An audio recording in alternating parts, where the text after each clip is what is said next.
Channel of Vadodara. જેતપુરના કારખાનેદારો દ્વારા કેમિકલ યુક્ત પ્રદૂષિત પાણી રોડ ઉપર વહેતું કરી રહ્યા છે। આ બાબતને લઈને પ્રદૂષણ બોર્ડના અધિકારીઓ ચૂપ હોય, જેને લઈને ચર્ચાઓ જાગી છે। જેતપુરમાં ઘણા સમયથી પ્રદૂષણ બોર્ડના અધિકારીઓએ મૌન સેવી લીધું છે। જેતપુરમાં અમુક લેભાગુ અને પ્રતિષ્ઠિત કારખાનેદારે રૂપિયાની લાઈમાં પોતાના કારખાનાનું પ્રદૂષિત પાણી રોડ પર જ વહાવી દીધું હોવાના દ્રશ્યો સામે આવ્યા હતા। ધોરાજી રોડ ઉપર આવેલ સાડીના કારખાનાનું પ્રદૂષિત પાણી જાહેરમાં વહેતું કરી પ્રદૂષણ ફેલાવતા હોય છે, ત્યારે તંત્ર દ્વારા આવા બંધાણીના કારખાનેદાર સામે કાર્યવાહી કરવામાં આવશે કે તેમ તે જોવું રહ્યું।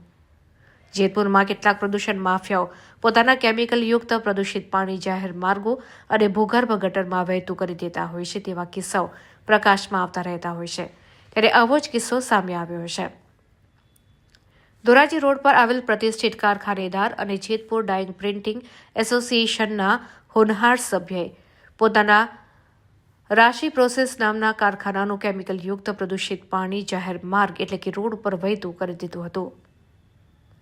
આ કારખાનેદાર તેનું કેમિકલયુક્ત આ પાણી ટેન્કર મારફતે જેતપુર ડાઇંગ એન્ડ પ્રિન્ટિંગ એસોસિએશનના સંપમાં નાખવાનું હોય છે, પરંતુ આ મહાશય દ્વારા સીધું જ રોડ ઉપર વહવડાવી દેવામાં આવી રહ્યું છે। ત્યારે જેતપુર ડાયમંડ પ્રિન્ટિંગના પ્રતિષ્ઠિત કારખાનેદાર સભ્ય પણ છે। આ રોડ પરથી રહેણાંક વિસ્તાર આગળ આવતો હોય છે। અહીં કલરવાળું કેમિકલયુક્ત પાણી કાઢવામાં આવે છે, જે અત્યંત જોખમી છે। પ્રદૂષિત પાણીથી લોકોના શરીરમાં ચામડીના રોગો પણ થઈ શકે તેવી શક્યતા છે।